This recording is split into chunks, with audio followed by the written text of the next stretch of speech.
Hi guys!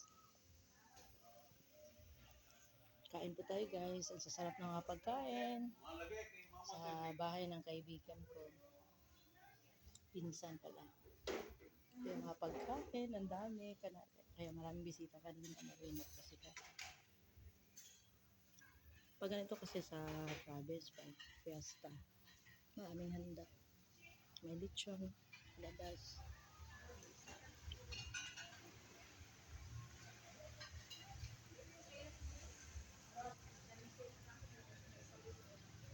May set up na ganyan kasi kumukuha sila ng catering. Catering. Yung lechon, sa kanila to order din to. Laki na. Siguro mga 70 kilos to. Brownies.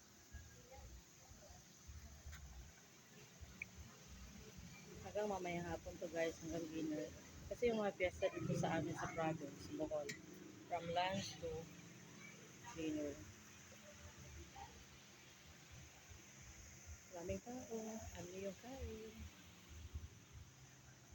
Bongga kasi dito pag ano, pag piyesta.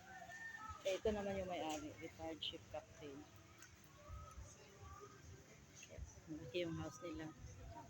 May garden, maraming halaman. Na plant collection ng may-ari.